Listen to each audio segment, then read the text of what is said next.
Hey everyone, tonight we're going to start with the amazing lives and amazing fortitude of medieval peasants, the common people who, in spite of all the odds, survived some of the coldest and most cruel nights in history. Their story is one of tenacity, resourcefulness, and resolve, and it includes communal sleeping arrangements and makeshift insulation techniques. Please take a moment to like and subscribe to the video before you settle in, but only if you truly love what I do here. You can also tell me in the comments where you're watching from and what time it is for you. Seeing people from all around the world join us is always fascinating. In order to create a gentle background hum, turn on a fan and dim the lights. Then, let's begin our voyage together tonight. Medieval life may conjure images of jousting knights, lavish feasts and joyous fairs, but for the typical peasant, winter meant less celebration and more worrying about how they will not perish tonight. It was more than a season. It was an annual endurance test, akin to a very harsh instructor who didn't think second chances were possible. Think about this. You live in a tiny mud and stick cabin with windows and no insulation, except for a tiny hole filled with animal skin, walls so thin you could probably hear a bird sneeze from outside, and no thermostat disputes with your siblings. Typically, the temperature inside your house was only a few degrees warmer than the outside temperature. If it was frigid outside, it was courteously a little warmer inside. Best wishes. It was terrible at night. Everything was sucked up by darkness. As the wind screamed like a vengeful ghost, the hearth fire flickered pitifully, trying its hardest but primarily simply burning the toes of the person seated closest. I apologise, but if you were on the opposite side of the room, you would as well have been camped outside with less healthy food. Clothes didn't help either. Fur jackets and blankets made of goose down were not owned by peasants. Your attempt to transform yourself into a human onion spoiler by adding a pair of scratchy spun wool tunics and possibly a goat-smelling cloak didn't really work. Forget about curling up under cosy quilts. Frequently, beds were only bags filled with straw or hay, sometimes with a few old rushes for good measure, and, as an added treat, some fleas for companionship. Luxury. According to your name, medieval peasant life, the cold was not only painful but also harmful, particularly for young children and the elderly. The risks of frostbite, hypothermia and general freezing to death were ever present. It was a small wonder every morning that you woke up still breathing, and it was truly worth celebrating, perhaps with a little less frozen turnip for breakfast. In other words, staying warm during a medieval winter was not a priority. It involved gritting your teeth, covering yourself with as much clothing as you could, huddled up with your animals and hoping that you wouldn't wake up with icicles dangling from your forehead. And that was only the beginning of the actual experience. If you believe that your flat is drafty because the window isn't closing all the way, consider that medieval peasants' homes weren't merely drafty. They were essentially roofed wind tunnels with a lot of enthusiasm. A lovely blend of mud, straw and animal dung covered the majority of peasant buildings, which historians kindly refer to as wattle and daub. The construction and translation sticks were crisscrossed like a large basket. Dunk, indeed. They didn't mean to be repulsive. Dung was a cheap, sticky insulator that was always in stock. Let's say that these walls, despite their affectionate coating, were not very resilient to a real winter storm. Finding every crevice and opening, the icy wind joyfully danced its way inside the one-room houses, swirling about and ensuring that you never became too cosy. Definitely not character developing. Definitely not warmth, and definitely not privacy. These were followed by the roofing. Despite their charming appearance, thatched roofs eventually sagged, leaked, and occasionally allowed wildlife to enter after several months of rain and snow. There's nothing like a squirrel dropping on your dinner windows if there were any at all. They were ridiculously small, and typically had wooden shutters or thin animal hides covering them. Peasants were content if the wind didn't tear the can of glass because it was so costly that even the lord of the manor probably couldn't afford more than one small pane. Avoid the wall in the middle of a blizzard. The fact that flooring were frequently essentially compacted earth made the situation worse. Heavy rain or snow caused mud to ooze through the earth. Even though they didn't value it, you might claim that they had interior water features. Every step you take inside your house during the winter months may seem like you're walking on ice in a marsh. It's chilly. It was a three-dimensional challenge to your body temperature. Peasants in the Middle Ages, however, were not wine drinkers. The only thing preventing them from being medieval popsicles was frequently their inventiveness, stubbornness, and a little sheep grease rubbed into the walls. They cuddled close to one another, packed holes with moss, and stuffed old rags into the worst drafts. Since medieval peasants had to contend with a silent foe that emerged from beneath the frozen ground itself, they could at least laugh about it if their house was collapsing, and their only defence against the weather was mud and goat hair. That is, if your teeth weren't chattering too much. Back then, floors weren't actually floors. Rather, they were only somewhat level areas of the house. Perhaps someone had thrown some straw or old rushes down to make you feel better, if you were lucky. But don't worry, you were asleep. It was insulting to retreat from the hard, cold soil, and the cold was unrelenting. From the dirt it rose like a malevolent tiny ghost, worming its way through the straw, into your bones, and directly into your soul. Congratulations if, on a wintry night, you dropped something on the ground. Now it was inside the permafrost. In a few different ways, medieval peasants attempted to combat this terrible conflict. If you could afford it, or, more practically, if you could steal enough straw from your neighbour's field without being discovered, covering the floor with thick mats was one way. Despite having a good insulating barrier, straw quickly became flattened, grew mould more quickly, and made your already dreary nights even more unpleasant. Instead, some houses piled dry rushes on top of the ground, occasionally adding new rushes without clearing away the old ones. As a result, a fascinating ecology of fleas, decaying plants, and whatever other mysterious species choose to settle, there was eventually formed. If you had a living carpet that was a little moist and smelled like a wet dog, it was essentially medieval carpet padding. For those with beds, they didn't solve many problems. They were typically little more than wooden frames filled with more straw or hay, you guessed it, instead of comfortable mattresses. The layers were crunchy, shifting and protruding, and they did little to block the cold that came from underneath. There was no comfort in tossing and turning. To prevent one half of your body from freezing, you had to do an awkward, desperate dance to keep the blood flowing. Medieval peasants actually learnt to live uncomfortable above the freezing ground rather than conquering it. If you were able to wake up with all of your toes still attached, you were doing better than most people.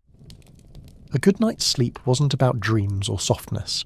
The only true protection against the cold, the darkness, and the general gloom of a medieval life was the hearth, a roaring, obstinate fire pit. If there was a single hero in medieval dwellings during the winter, it wasn't the roof, the walls, or even the valiant layers of dirt and dung insulation. Almost every peasant home had a basic fire in the middle, without a decorative stone mantel or a tidy chimney that blew smoke into the air. As an alternative, you had a simple pit or pile of stones, a few partially burned logs, and enough smoke filling the room to make you question whether you were slowly turning into a ham. Yes, the majority of homes simply did their best without even having chimneys.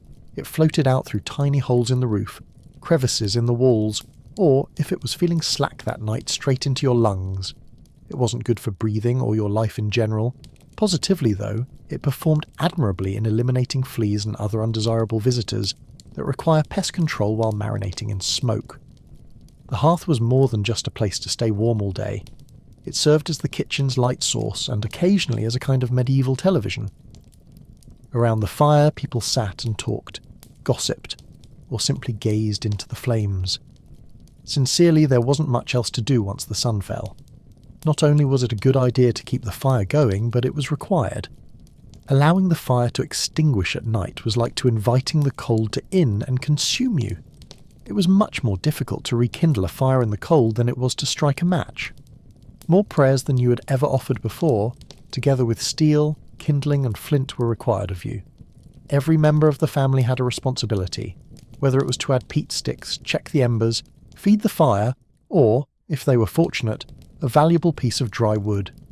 It was a never-ending struggle between human tenacity and the oppressive cold that just wanted to kill you. While survival was not guaranteed by the hearth, it was absolutely impossible without it.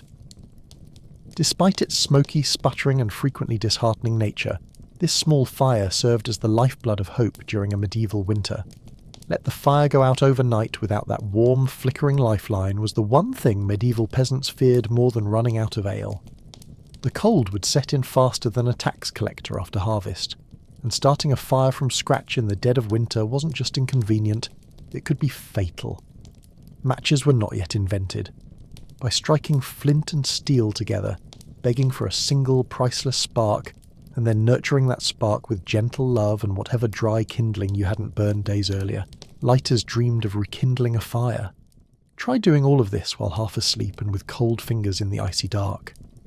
For added inspiration, visualize a ravenous wolf howling in the distance. Therefore the peasants became astute and banked the fire. It's not in a comfortable savings account. Before going to bed, banking entailed gently burying the embers beneath a pile of ash. The ash served as a blanket, protecting the blazing coals and ensuring their survival until the next day. If you were careful, you could walk over before dawn, rummage around in the pile, add some new wood, and voila! You would have fire without getting frostbite. What if you did it incorrectly? The mornings became more colder and more grumpy, to put it mildly. Like a family recipe, fire banking was a skill that was passed down from parent to kid. Everybody has a few small secrets. Use only dried ash, according to some. Others emphasised the importance of a little moisture. A few firmly packed the coals, some people gave them room to breathe. Suggesting an improved fire banking technique may almost spark a medieval argument. The stakes were a little higher for survival, but it was the archaic equivalent of debating over BBQ skills. Sometimes it wasn't enough to just bank the fire. The roaring wind could snuff it out nonetheless, or a sheep with a clumsy gait might fall into the hearth. Indeed, it did occur. In order to check the coals, some families took turns waking up in the middle of the night. The thermostat is essentially the medieval equivalent of sleepwalking. The goal of fire banking was ultimately to purchase a few more valuable hours of warmth, rather than to conquer nature. If you woke up to find even one surviving ember, that was your success, and sufficient to face the cold for another day. During the Middle Ages, the expression "the more the merrier" applied to more than just celebrations. As the fire burned and the frigid winds blew through every crevice, there was only one reliable source of warmth: each other. If that meant sharing a bed with your entire family, neighbours, cattle, and maybe a very perplexed goose, then so be it. Forget about privacy. On the coldest evenings, privacy wasn't even a thought. Comfort wasn't the aim. Don't wake up on the floor frozen. Whole houses gathered into the warmer section of the house, forming what could only be called a snoring, frantic human lasagna, wrapped in whatever shreds of material they could find. Parents, grandparents, and younger children huddled under the outer covers, and if Cousin Ethel happened to pop up out of the blue, well, there was always space for one more. If you were fortunate, you would be able to sleep in the centre, where body heat was radiating from every direction. The medieval equivalent of lying next to a meat locker door. If you were unlucky, you were on the brink. And if someone moved around a lot throughout the night, woe to them. Suddenly you've knocked Aunt Maud into the icy draught near the wall after shifting once to get comfortable. Congratulations, you've become the evil in the family. At times, even, a communal straw mattress that was used for bedding gradually became flattened from the weight of several generations' nightly weight. Additionally, let's just say that it wasn't the most fragrant sleeping arrangement, because hygiene wasn't exactly winning any medals at the time. When it's you against frostbite, though, you stop being picky. Body heat was strategic, not just pretty. As human shields against the frigid infants, some medieval manuals even suggested placing the strongest and warmest members of the company on the edge of the group. Frail seniors were placed deep in the heart, treated like the priceless little heat generators that they were. However, it was more than just a matter of survival. It eventually became a part of everyday life, and a means of strengthening family ties. Sitting together on long winter nights resulted in storytelling, singing, and no doubt, some very fascinating conversations that were muffled by a shared wool blanket. The next time your dog hogs the bed or your sister takes your blanket, keep in mind that at least you're not battling for elbow room between a particularly critical goat and a snoring uncle. Medieval peasants would like to introduce you to their winter housemates, which included cows, goats, pigs, chickens, and pretty much anything with a pulse and a little body heat. Bringing animals home wasn't only a peculiar rural custom if you found modern roommates difficult. For survival, it was essential. Because livestock provided warmth, every degree mattered in a hovel with inadequate insulation, where the wind howled louder than your stomach. Additionally, if your goat shared a wall with you, it was marginally less likely to be taken by a neighbour in the middle of the night. 2 birds, 1 stinking stone. At night, the house turned into a living, breathing hell. Pigs snorted by the fireplace, cows sat opulently against the walls, eating cud like they were paying rent, and chickens nested in corners. By no means was it glamorous. If you've ever been stranded in a car with someone who neglected to take a shower during a summer road trip, picture it, but with a cow. Now that winter has arrived, there is absolutely nowhere else to go. The fragrances were something fierce. The aroma of a shared winter, legendary by May. There was no need to light a candle. Even though your nostrils were already experiencing a lot of upheaval, medieval peasants acquired a discriminating nose. They didn't moan too much since they were aware of the unpleasant fact that the more animals there were, the fewer frozen toes there would be in the morning. Some animals even had special places. Cows, being the largest and warmest, typically occupied the first row close to the family. Due to their warmth and the fact that they would inevitably find a way inside, goats were permitted to be closer indoors. Pigs didn't care, and chickens either roosted in old baskets or rafters. Probably in the centre of the floor, they just sat down anywhere they wanted. Of course, there were risks associated with sleeping with livestock. Medieval mornings might indeed be full of surprises. Just picture falling asleep sweetly only to be forcibly woken by a chicken that decided your hair would make a nice perch, or walking barefoot into something odd shortly after sunrise. The simple math was nonetheless grasped by peasants in spite of the noise, the odours and the occasional hoof to the ribs. A warm, slightly slobbery cow's breath was frequently the difference between life and death in medieval winters, when fashion was about avoiding death rather than about looking nice. Cold kills and cows snuggle whether they want to or not. No peasant was looking at the newest fashions. They appeared to be prepared for combat with the Grim Reaper himself as they layered up. It was a straightforward rule. If it was yours, you wore it. Sometimes simultaneously. The basic undertunic, a scratchy linen shirt that is presumably not very clean, comes first. Then a heavier woolen tunic. Next, if you had one, put a ragged cloak over your shoulders, wear leggings that sagged at the knees, and if you were extremely fortunate, a patched-up sheepskin thrown on top like a trophy. Congratulations. You were about 90% itchier and 10% warmer now. They were a luxury. Boots. If the cold still bit. Many peasants wrapped their feet in layers of cloth or old rags and stuffed them into wooden clogs. Then you added another rag and hoped you didn't lose a toe, and you forgot to wash all these layers. In the dead of winter, washing your clothing meant hauling them to a frozen location. If it didn't simply freeze into a terrible shirt cycle, you would have to wait 2 days for your one and only shirt to dry after flooding through the ice. The majority of peasants made the sensible decision that the stench of a mixture of sheep, perspiration and smoke was worth the tiny price of not freezing solid.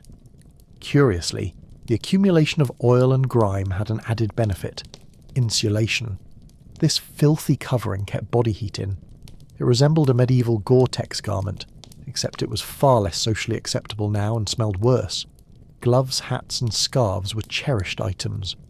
A basic woolen cap may make the difference between surviving the night and waking up with hair stuck to the wall. Gloves were frequently fashioned from whatever leather or fabric scraps people could find, and they occasionally looked more like depressing puppet costumes than anything stylish. Children in particular were swaddled till they resembled oversized turnips that stumbled around the house. Trapping as much of the valuable body heat as possible was the aim. I've never heard of elegance or style. Medieval flex was really about warmth. Think about how medieval peasants wore half of their clothing at once, appearing like lumpy laundry sacks, and consider yourself fortunate the next time you gripe about the need to dress warmly on a cold day. Dirt was more than simply something you washed off in the medieval peasant repertoire. It was almost a tool for survival. It turns out that becoming dirty wasn't an indication that you had given up on life. It was, dare we say it, brilliant, strategic, and tactical. Winter, you see, presented a very particular issue: heat loss. Unexpectedly, clean clothing, especially newly laundered linen, was not very effective at keeping you warm. They did breathe, of course, but only when the temperature was in the range of instant regret and hypothermia. It wasn't particularly a selling pitch to be breathable. There was dirt involved. Layers of dirt, natural body oils, and good old-fashioned muck started to accumulate on the tunics, cloaks and leggings of peasants as they trekked through, day after day, without washing their clothes. This natural armour eventually filled in the small holes in the fabric, increasing the wind resistance of clothing. The fragrance was similar to medieval weatherproofing. You certainly had the scent of a goat that had lost a wager, but guess what? You were a warm person. To maintain that protective, sacred filth barrier, bathing was uncommon in the Middle Ages since some people thought that washing too much during the winter may actually make you sick. Even less common was laundry, and when soap was available it was saved for important events like the arrival of the bishop, or perhaps just before one's death. To further complicate the tactic, peasants layered their clothing without replacing the ones underneath. Simply place your new layer on top of the one from the previous month. After 6 weeks, you turned into a walking museum, with each stain narrating the valiant tale of the one time I slipped in the mud and survived. The appearance and odour of medieval peasants may have suggested to outside onlookers that they had completely abandoned personal cleanliness, yet the peasants were aware of this. A thermal shield against frostbite death was that crusty, dirty garment. You didn't want to smell like flowers, so it wasn't glamorous, but it wasn't either as cold as freezing. You weren't offending anyone anyhow, in a world where absolutely everyone smelled like bliss. Nose blindness was a common occurrence. Yes, grime was a fashion statement and a practical necessity during the medieval winters. And by February, my friend, you were winning at life if you had a thick, oily upper layer. Contrary to popular belief, medieval peasants did not spend the winters nestled beneath embroidered blankets and cosy feather beds. The truth was somewhat more primitive, and by rustic, I mean letting ourselves lie on a heap of dead plants and crossing our fingers. The typical bed in the medieval peasant life was a rough timber frame, if one could afford one, covered with a large sack filled with old rushes or straw hay. It's that simple. There was no memory foam, no orthopaedic support, and no 5-star hotel experience, just a lumpy, crusty, slightly protruding mass with a little hint of sorrow and barnyard. The sound of crinkling straw and the occasional stab from a stray stalk provided a lovely accompaniment to every toss and turn in the night. A few peasants even chose not to use the wooden frame. Together, they just tossed the straw directly onto the dirt floor, resulting in an opulent ground-level sleeping experience that contemporary influencers would likely rename Earth-Connected Slumber. Not only were the straw mattresses uncomfortable, but they were also short-lived. The straw eventually became flattened, developed mildew, attracted insects, and generally became a biological danger area. Rushes were a common substitute once your bed began actively moving without your consent, or if you were diligent, changing the straw was a major event that was typically done a few times a year. These long grasses were strewn thickly on the floor, occasionally combined with herbs like rosemary or lavender to cover off the overpowering smell of everyday cattle. Fresh rushes had a pleasant scent for a day or so, but then they blended in with the dirt, food scraps and other items that had travelled inside the house, creating a muddy, trampled scene. Not to mention that the bedfellows, fleas, lice and other endearing creatures cherished straw bedding nearly as much as the peasants. Congratulations!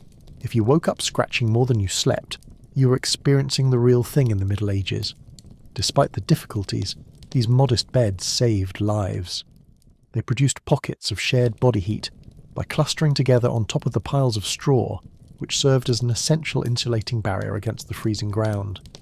This was the best example of medieval central heating. The next time you settle into your cosy, supportive mattress, keep in mind that a medieval peasant from history is looking down at you from somewhere, smiling through a mouthful of missing teeth and remarking, "It must be nice to live in a house made of sticks, mud, and optimism." You soon discover that winter breezes are more than just a bother. These are insults to the person. Medieval peasants did more than simply fend off the cold. They used everything they could jam into the crevices to fight it from inside their own houses. And believe me, there were numerous cracks. Thatch sagged, walls were bent, and mud collapsed. Like a vengeful poltergeist, the cold appeared to find new ways to enter the house every night, making the act of shutting it off an art form. Peasants filled in the gaps with moss, straw, discarded clothing, bundles of dry grass, and occasionally even animal hair. If the hair was soft, squishy, or somewhat insulating, it was jammed into a hole somewhere.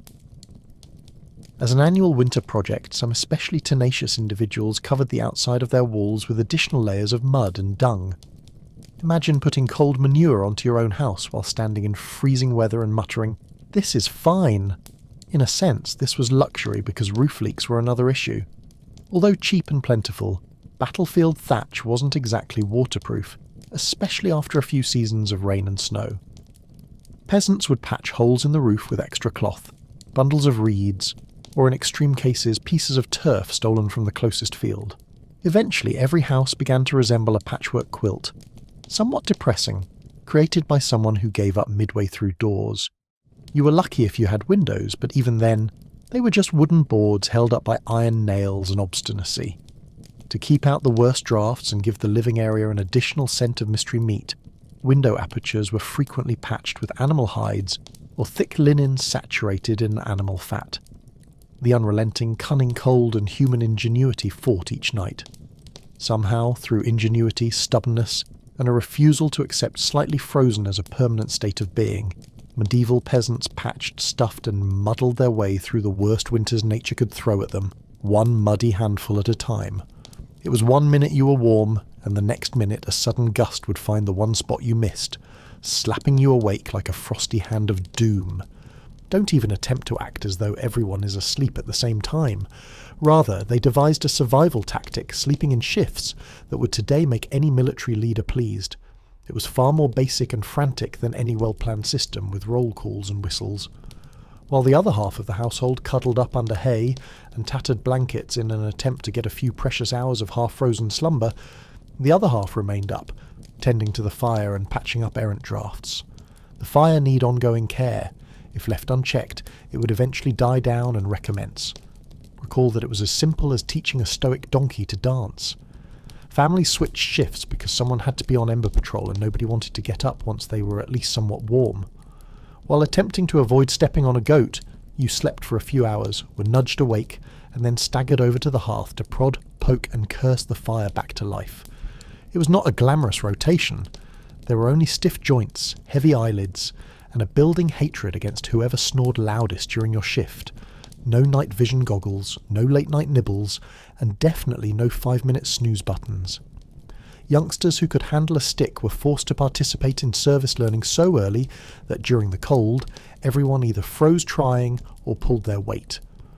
Because of their experience, and to be honest, because arthritis made it difficult to lie down and get back up when it was time to sleep, grandparents occasionally stayed by the fire longer. When it was your turn to sleep, you had to deal with people moving around, animals rustling, wind pounding the walls, and the occasional nudge from a sibling who had unintentionally rolled over too hard. It was a wonder that I had good sleep. However, the system functioned in spite of the fatigue. By sleeping in shifts, the ember survived and the family as a whole did, for there was always a pair of eyes and icy, reluctant hands ready to keep the hearth burning. The next time you complain about having to get out of bed to change the thermostat or let the cat out, remember this. It's chilly when you have to consider how you breathe just to survive, so spare a thought for the medieval peasant who was staring into a burning fire at 3 a.m. and questioning whether toes were really that necessary after all. Peasants in the Middle Ages used more than simply cloaks, fireplaces, and inventive sleeping arrangements to combat the frigid temperatures. To survive the night, they even modified their breathing patterns. Peasants learned the skill of breathing, or what you would call survival, because the problem was straightforward. In a world where pneumonia could kill you faster than you could say, "Hail Mary," deep open-mouthed breathing dragged frigid air straight into your lungs. No one wanted to take that chance. Rather than taking deep breaths as if they had just finished a marathon, they breathed slowly, shallowly, and most significantly through their noses. Before the incoming air reached their lungs, it was supposed to be somewhat warmed. If you unintentionally took a large intake of frigid air, congratulations! It wasn't perfect, but it was better than choking yourself to death by February. With no physicians in sight and grandma giving you hot onion tea and stern prayers, you just purchased yourself a ticket to a week of tearing apart what felt like your soul. Some even made a makeshift barrier to keep off cold air while they slept, by tucking portions of their cloaks, shawls, or rags up over their faces. Naturally, this also meant that by morning you had a patch of damp, slightly soggy fabric stuck to your tongue. It was better than freezing from the inside out, though. Parents taught these methods to their children at a young age. In all honesty, between rigorous breathing lessons, itchy wool layers, and sleeping next to an aggressively gassy goat, medieval childhood winters were a whole new level of character development.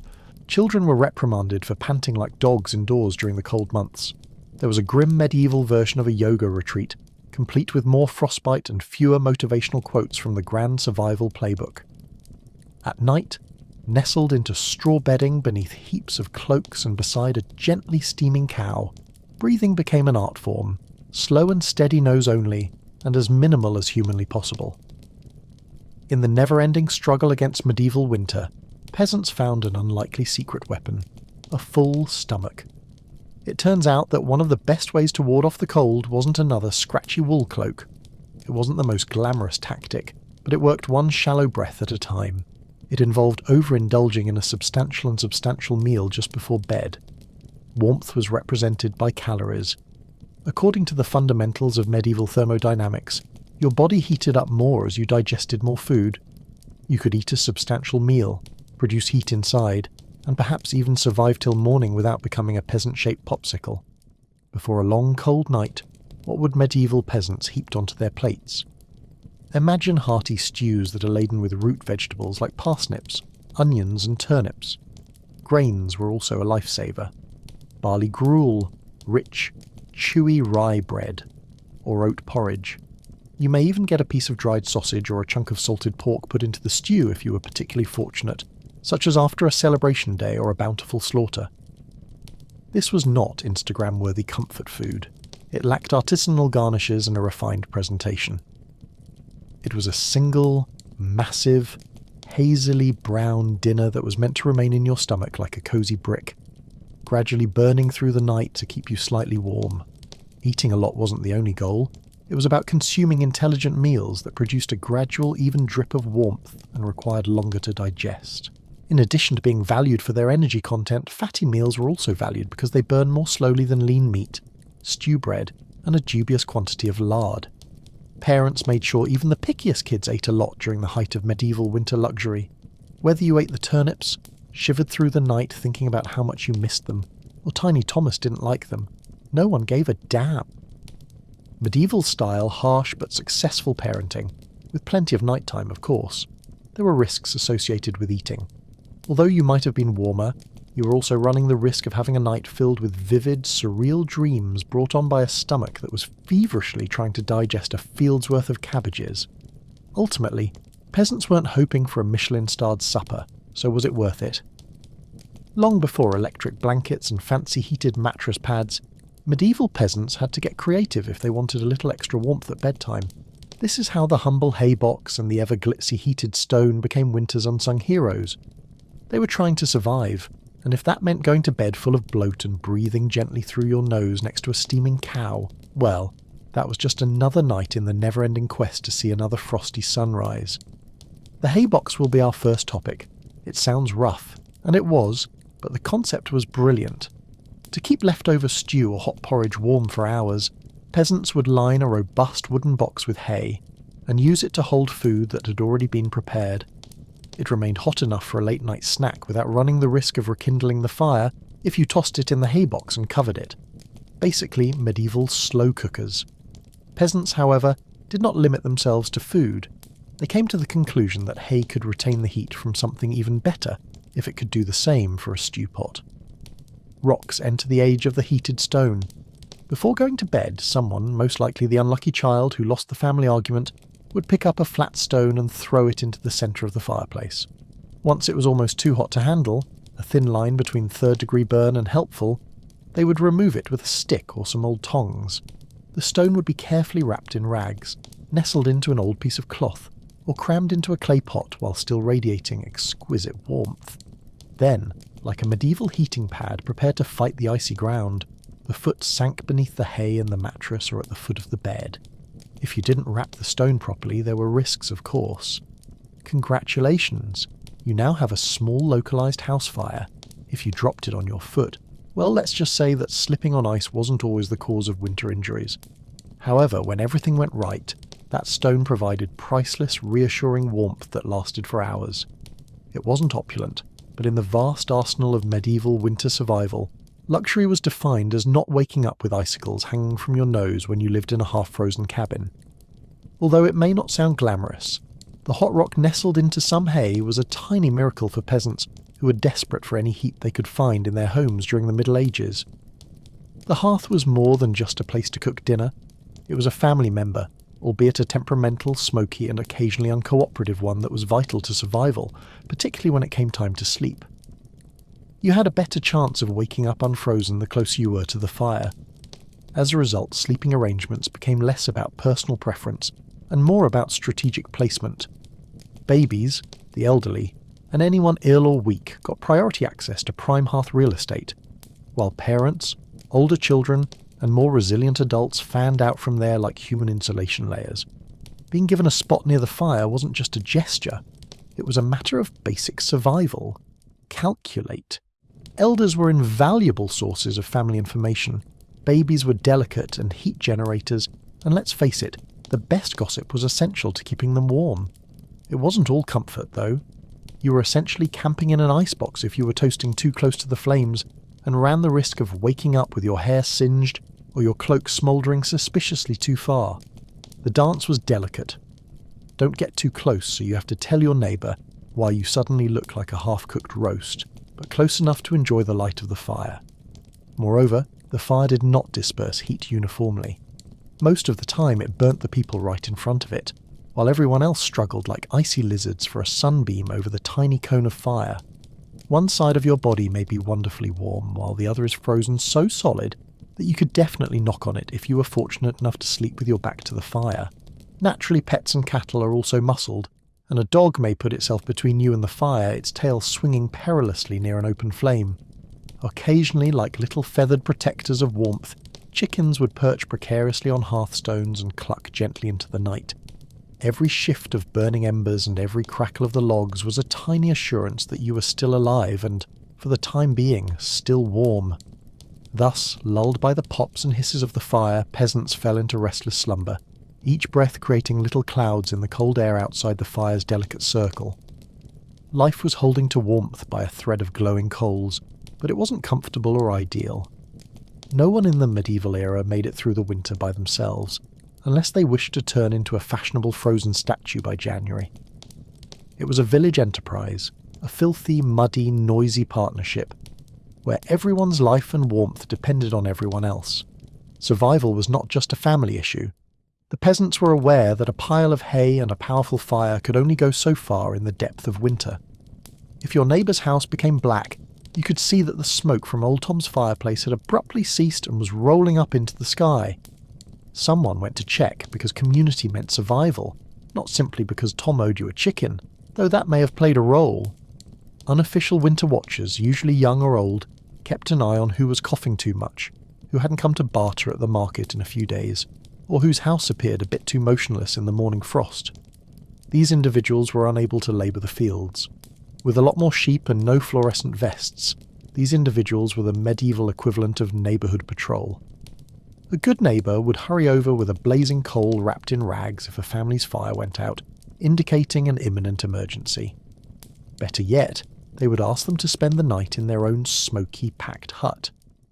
It was better than finding frozen pals when the spring thaw arrived, even though it meant packing an additional 4 persons into an already small area. Local grocery stores also had an impact. Villagers would occasionally combine their remaining dried vegetables, grain, and salted meat during very harsh winters. The charity was gloomy. A few shared dinners might mean the difference between everyone stumbling into spring or not even kids understanding the stakes. When winter arrived, they shared embers, helped supply wood, and sent out urgent messages to everyone in need. Nobody was too small or too exhausted. Yes, there was more to medieval villages than sunlight and love. Old grudges were frequently discreetly put aside as the evenings turned bitterly cold, but feuds and arguments over land goats, or who borrowed whose nice cooking kettle, never completely went away. Ultimately, it was still worthwhile to arrive because you might require rescue tomorrow. The hamlet was reduced to a single, large, obstinate family in the dead of winter. They were occasionally dysfunctional, frequently humorous, and always fiercely determined to survive together. One muddy boot, one crackling ember, and one freezing smile. During the harsh winter months, medieval peasants did more than simply fuel the fire and put on cloaks. They prayed a lot because you wanted any edge you could get, including a little supernatural intervention, as the fire dwindled to sullen embers and the wind howled like wolves outside your paper-thin walls. Back then, families would kneel together and give hurried prayers to keep the fire going, the roof intact and their toes attached. Faith wasn't simply a Sunday event. It was woven into every frigid breath before snuggling under layers of straw and scratchy wool. Saints were reduced to ethereal holy forms by daybreak. For example, sampling was used as a frontline defence during the winter months to guard against throat conditions, which were a serious issue when a single mouthful of cold air could cause you to cough up your soul. In subsequent tradition, St. Nicholas was more than just the cheerful giver of gifts. During the lean, fatal months, superstitions clung tightly to everyday survival, and he was also expected to shield houses from sudden collapse. In an effort to ward off evil spirits or at the very least cunning draughts, some families sprinkled a little amount of holy water close to the hearth before going to bed. After some feast days, others used blessed chalk to mark doorways, hoping that good fortune and warmth would bring them inside. Special vigil candles, frequently blessed by the village priest or the most devout elderly woman, were occasionally kept burning all night long, a flickering appeal against the icy darkness that was tearing at the walls. Of course, no serious winter prayer session was complete without a few vows. Dear Lord, if you just get us through this night, I swear I'll be kinder to my neighbour, even the one who keeps stealing our turnips. Faith was a daily intense dialogue, not some abstract solace. The peasants only wanted to survive, a little food and warmth, and another day to struggle until spring broke the ice's hold on their small towns. They weren't asking for luxury. The truth was freezing, despite the medieval peasants' inventiveness, prayers, and fortitude. It was basic, raw hope shouted into the smoky rafters, wrapped in hurried prayers, and buried under itchy blankets that somehow sustained them through the endless cruel nights of winter. It wasn't always enough, and it took more than a few unfortunate people for winter to win. Whole villages and entire families were lost in quiet under a thick layer of snow and ice. Certain winters were very harsh, such as the notorious Great Famine Winter of 1315, when frigid temperatures converted an already harsh existence into a long, grinding catastrophe. Livestock starved, and crops were devastated by rain. Stories of eating shoe leather bark and, in the worst cases, each other circulated because people were so desperate. Without the hearth's scant warmth, families huddled together for the last time, and failing to keep the fire going wasn't simply an inconvenience, it was frequently a death sentence. Houses itself could collapse under the weight of a heavy snow or pounding ice storms, and neighbours would occasionally find into entire households in spring bodies still clasped in one another's frozen embrace, as if attempting to share just a bit more heat till the very end. In the middle of a freezing night, a roof gives apart. Not only was it disastrous, but it was frequently lethal. It wasn't a certainty that you would be able to drag yourself through thigh-deep snow to ask for help from your neighbours, particularly if those people were already overburdened. The cold was also a favourite of disease.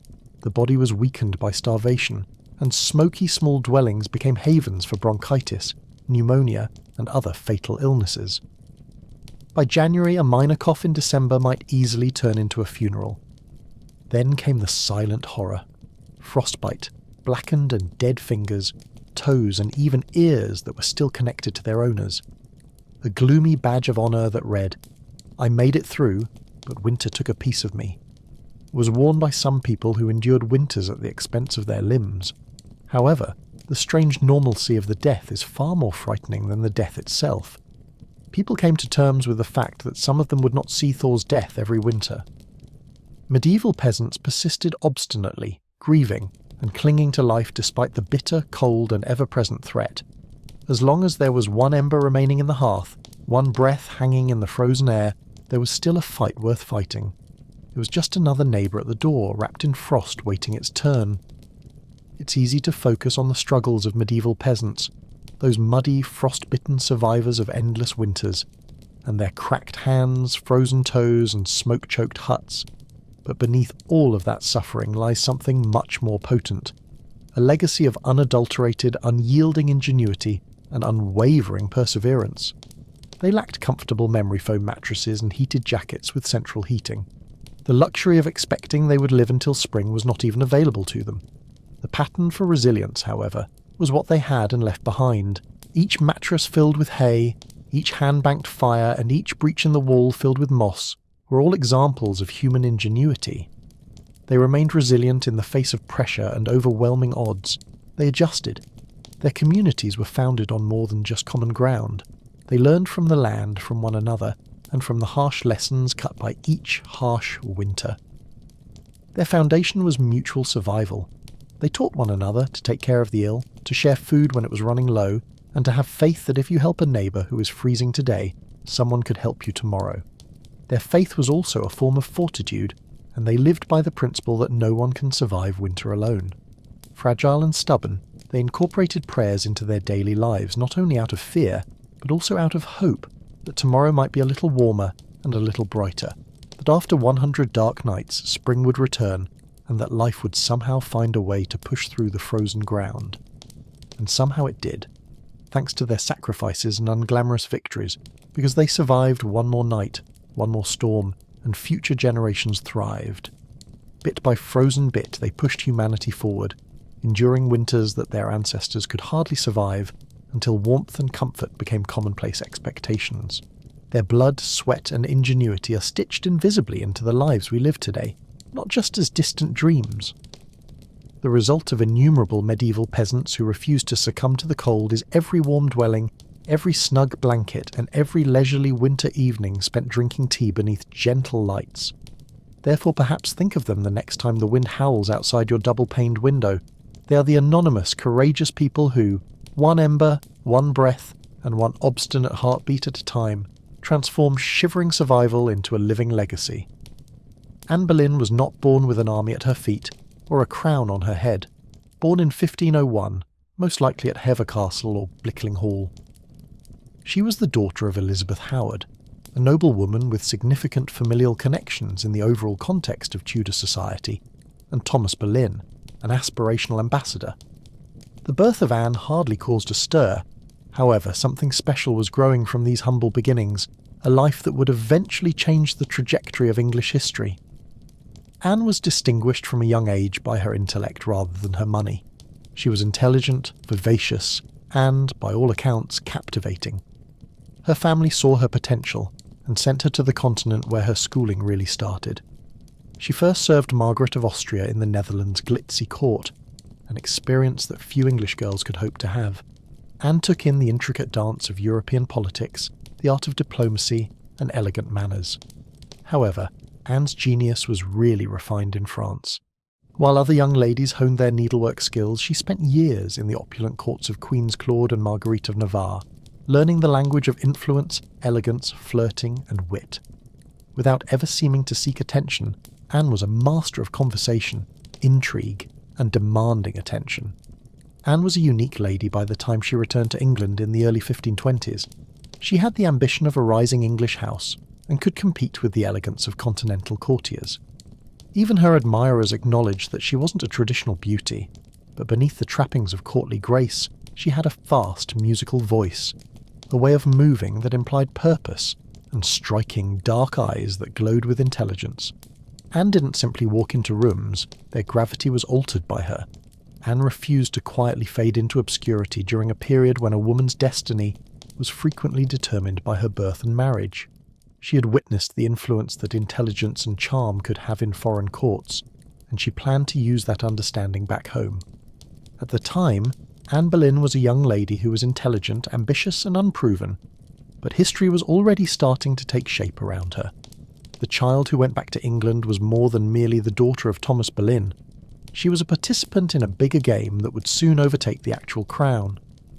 In a world full of pale-faced, modest English flowers, Anne Boleyn was unlike anyone the nobles had ever seen when she returned to the English court. She was an explosive, unpredictable, and unavoidable rainstorm. She was different from the kind, submissive women who occupied King Henry VIII's court because of her black hair, brave eyes, and quick, keen wit. She initially performed as Queen Catherine of Aragon's maid of honour, as was required of her.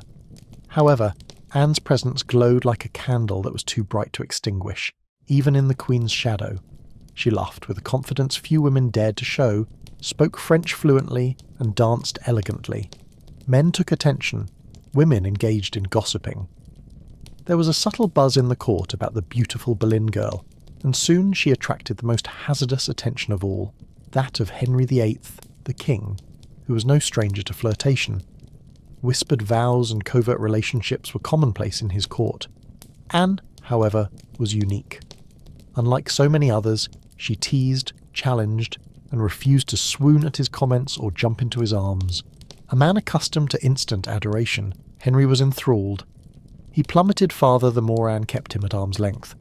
Henry offered her the job of royal mistress, the most influential unofficial position at court, in letters that were full of expressions of love, annoyance, and longing. Amazingly, Anne responded that she would not be a forgotten mistress lost to time or just another conquest. Henry would have to marry her if he wanted her. The court was taken aback by the boldness of the gamble. The people loved Catherine, and her nephew, the Holy Roman Emperor, fiercely protected her. After all, the king had already married his queen. Henry couldn't claim Anne unless he disobeyed the church itself. Anne, however, did not recoil. She had lived in European courts where queens painted smiles and used lace fans to exert soft power. Although she was aware that ambition was a risky game, she nevertheless planned to win. As she stood in the lighted halls of the English court, Anne Boleyn decided to alter England's and her own fates forever rather than just be adored. King Henry VIII and Anne Boleyn's passionate courtship quickly descended into a national emergency. Henry was more than just infatuated, he was obsessed, and as a result he was prepared to destroy everything that England had known for ages. A minor obstacle to the king's wish to wed Anne was that he was already wed to Queen Catherine of Aragon. Dignified and strong, Catherine would not meekly move aside.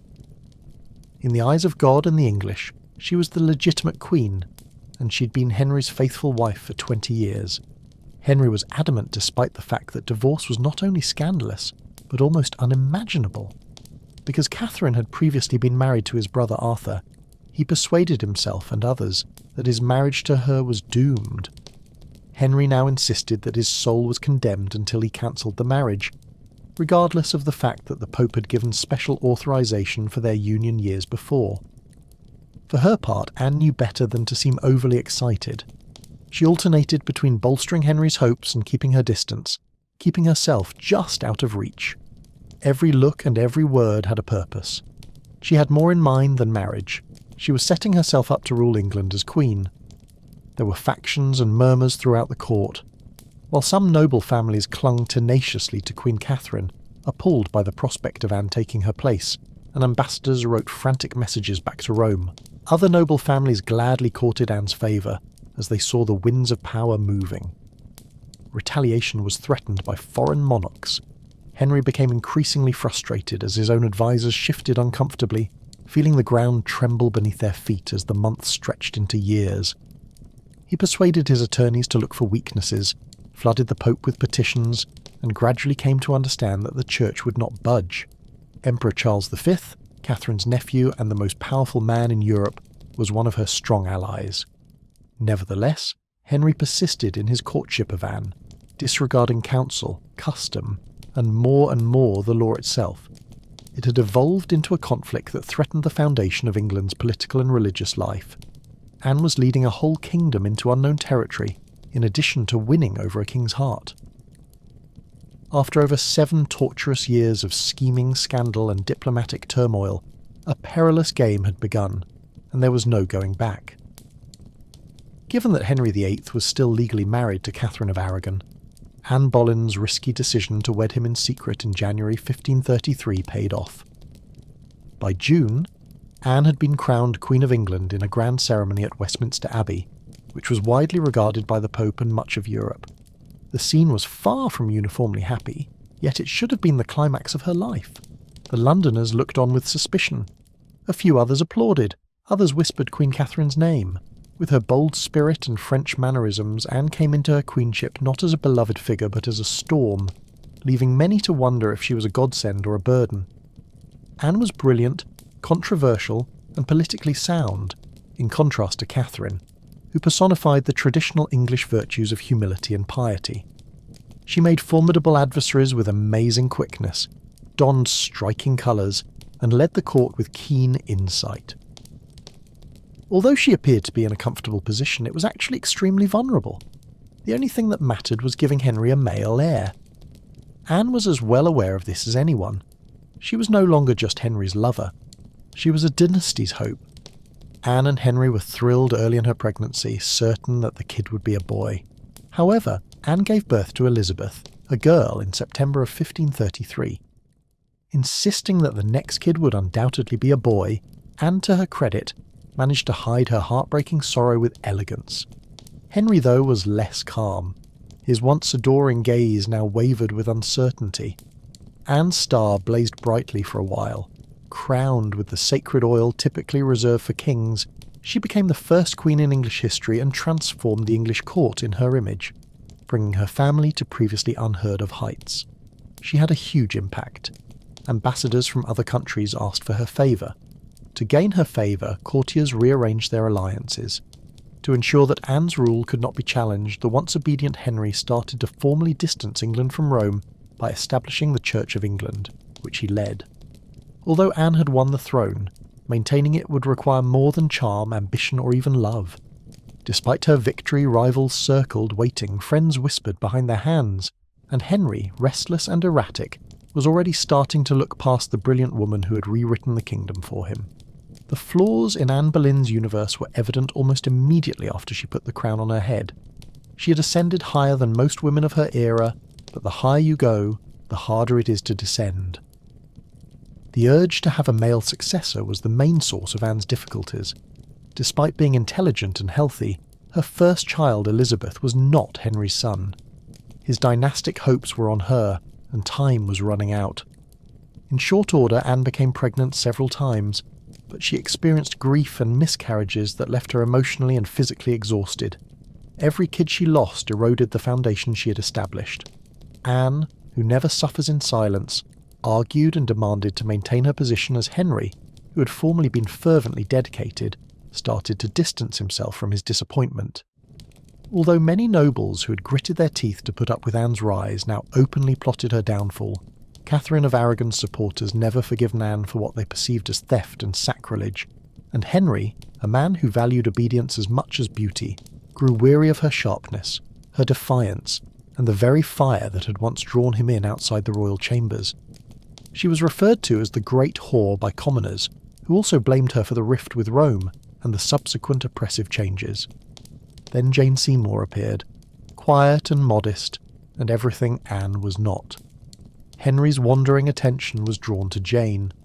Jane provided reassuring cooperation just as Anne's power was starting to fade, after Anne had dazzlingly challenged him with her intelligence. Perceptive as ever, Anne realised that the shift was harmful. She made an effort to regain her position by showing Henry a lot of love, promising more sons and pleading for patience.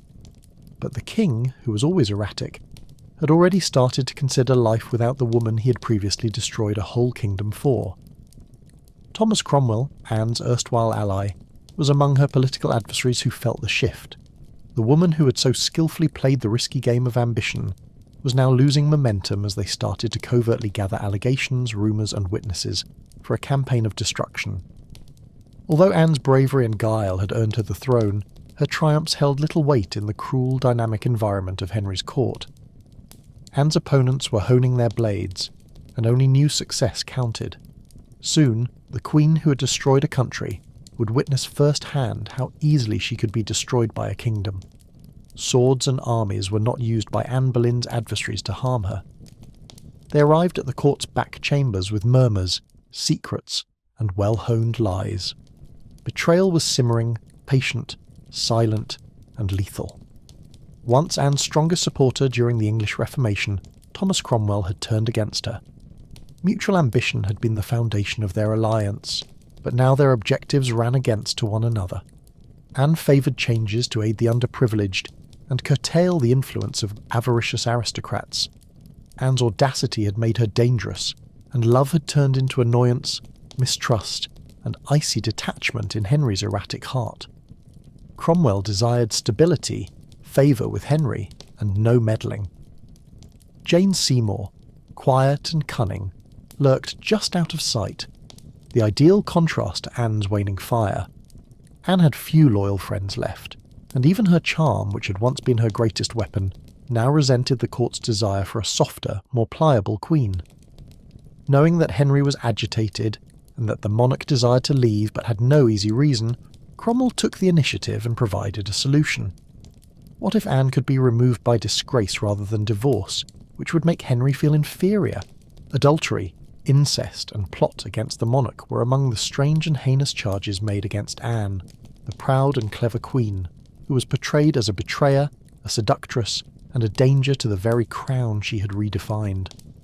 Cromwell meticulously collected evidence, using torture to entice confessions and turn courtly fancies into incriminating testimony. George Boleyn, Anne's own brother, was among the men who were taken into custody. The charges were illogical. Although they were full of inconsistencies and impossibilities, truth in Henry's court could be anything the monarch wanted it to be. Sensing the tightening noose, Anne fought valiantly, relying on Henry's memories and their past love, but it was in vain since the man who had previously ripped England apart for her now avoided looking into her eyes. Anne understood the truth when she was captured in May 1536 and brought to the Tower of London, where the great gate closed behind her. She was not a queen anymore. Betrayal had sealed her doom, and now she was a pawn, a prisoner, trapped in the cruel game she had once played so brilliantly. Anne Boleyn waited for the decisive move alone in the Tower.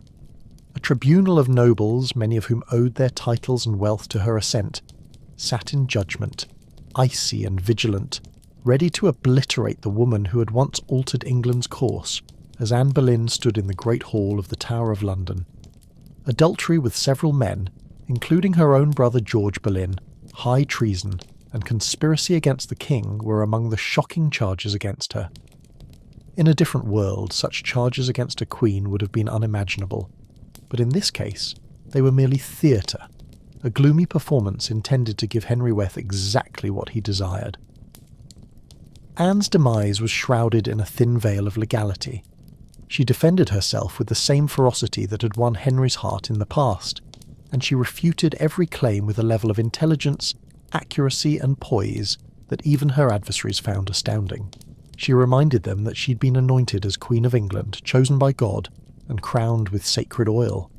It was all in vain when she reminded them of her devotion, her love, and her sacrifices. Long before Anne entered the courtroom, the verdict had been rendered. A once unbreakable lady was publicly unmade throughout the trial, which was a spectacle for both the court and the public. Dates and locations contradicted one another. Witness after witness spoke harshly, and many were pressured or paid. When there was evidence, it was weak. But the truth didn't matter. Anne was now convicted. George, her brother, and the other men who were charged with her were also given death sentences.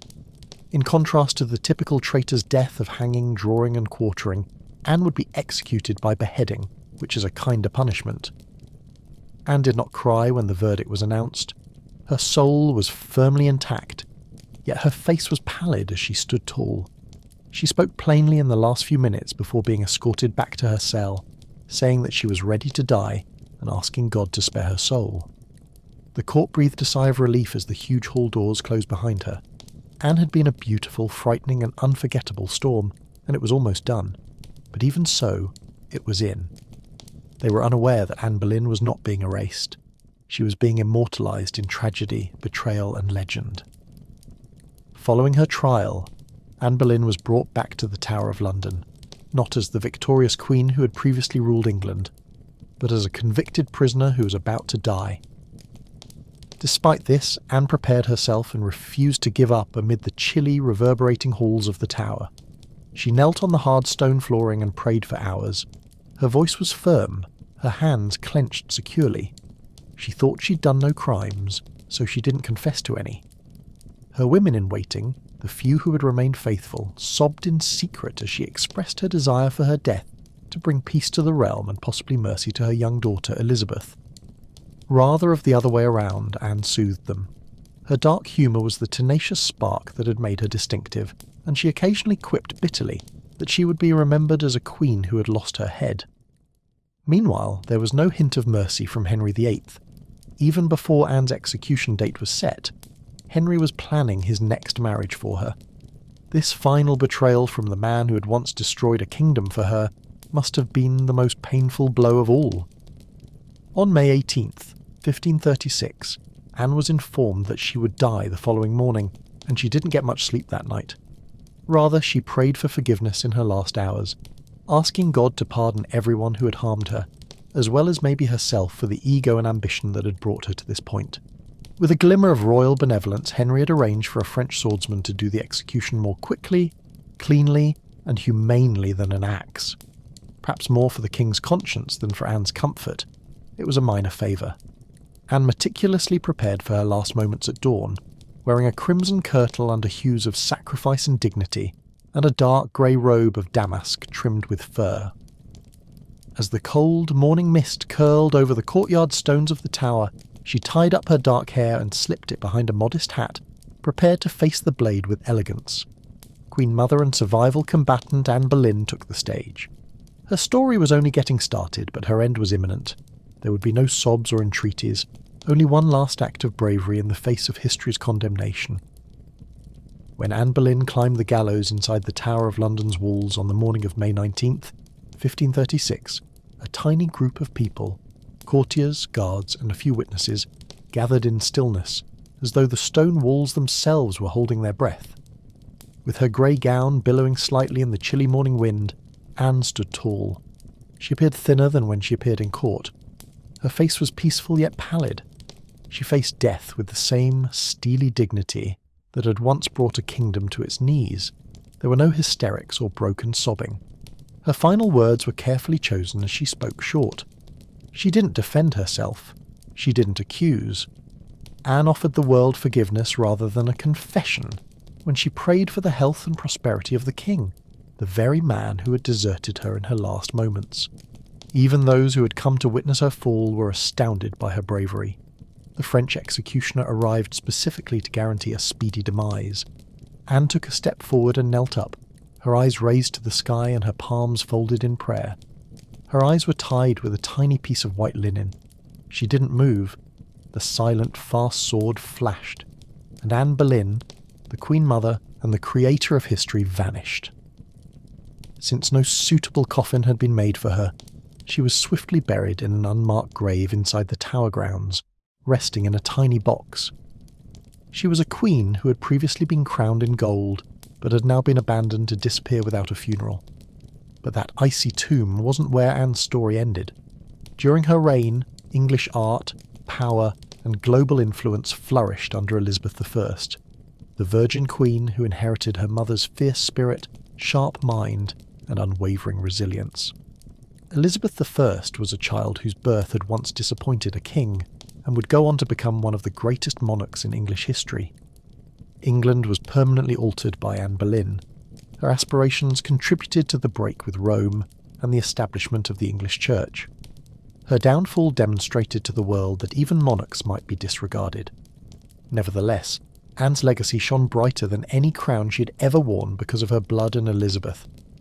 Ultimately, Anne Boleyn gained a sort of immortality due to her lasting influence on history rather than her survival. The American colonies were simmering like a stew left over a blazing fire for too long by the early 1770s. Once seen as the proud mother country, the relationship with Britain had soured into suspicion, hatred, and increasing rage. Tea hadn't been the beginning. The Stamp Act, which imposed tariffs on everything from playing cards to newspapers, had infuriated colonists years before. The Townshend Acts, which imposed taxes on necessities like paint, paper, and glass, came next. Every new law enacted by a parliament that was thousands of miles distant and in which the colonists were not represented was like a spark falling into a dry thicket.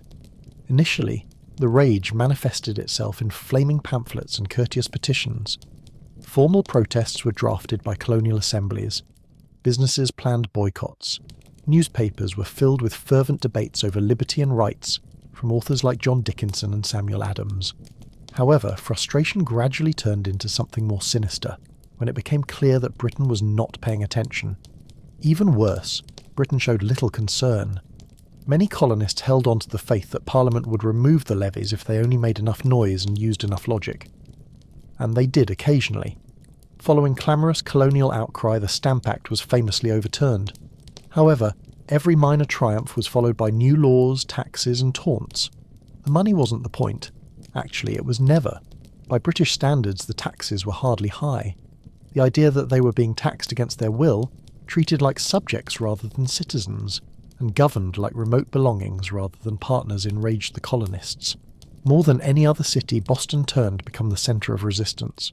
When British soldiers opened fire on defenceless civilians in 1770, the Sons of Liberty, a clandestine and ferocious group of patriots, became more vocal and audacious.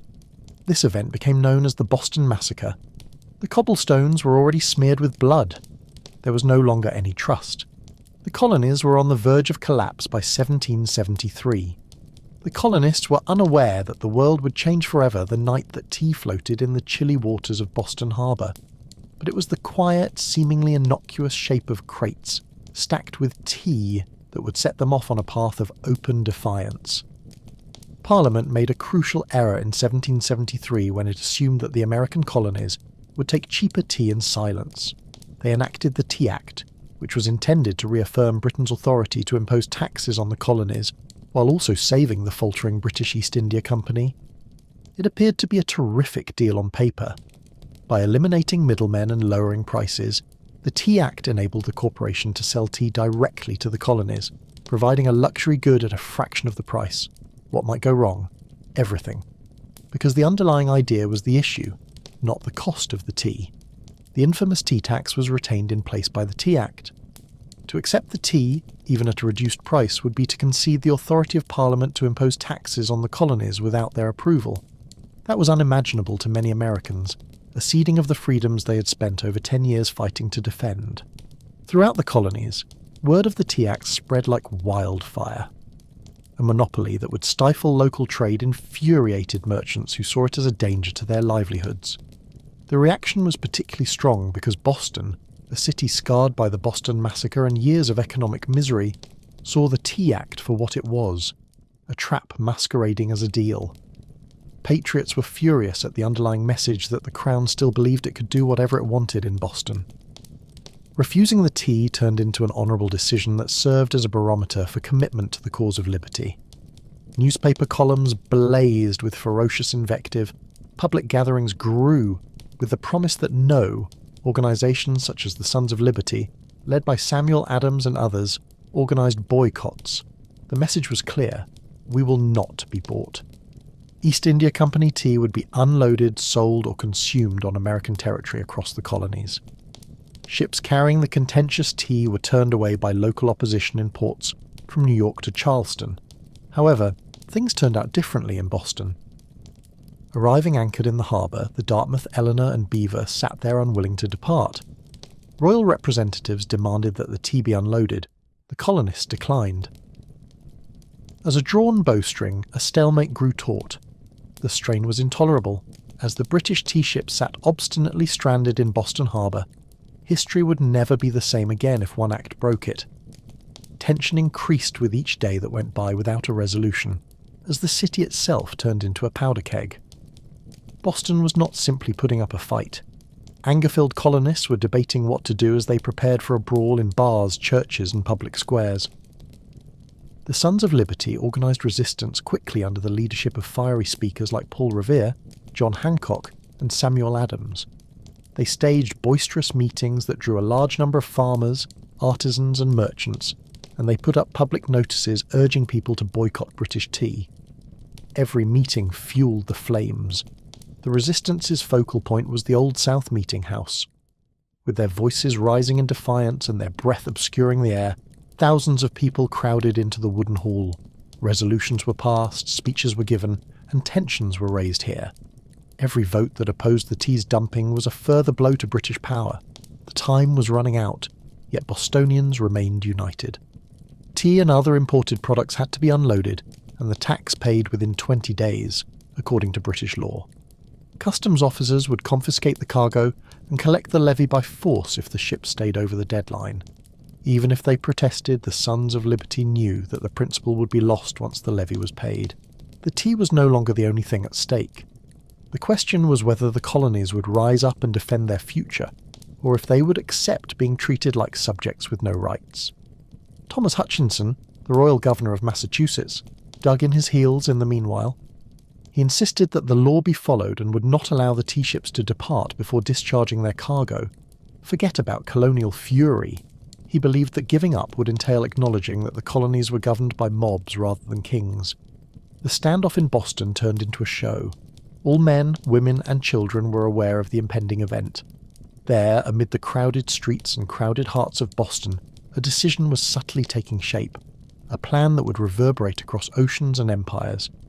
You could feel it in the air, that cold, sharp sense before a storm when the world holds its breath, knowing that all it would take is one spark to ignite an explosion. The tea ships had been sitting in the harbour like ticking time bombs for almost 3 weeks, when December 16th, 1773, dawned dark and cold over Boston, a city poised on the brink of history. The last deadline had now come. British legislation stipulated that within 20 days of a ship's arrival, the tea had to be unloaded and the tax paid. If not, British military might be summoned in to execute the legislation and customs officers could confiscate the goods. Everyone was aware of it. Everyone was aware of the stakes. The idea was lost if the tea came ashore. The colonists' cause and their claim to liberty and rights would be undermined if they permitted it even once.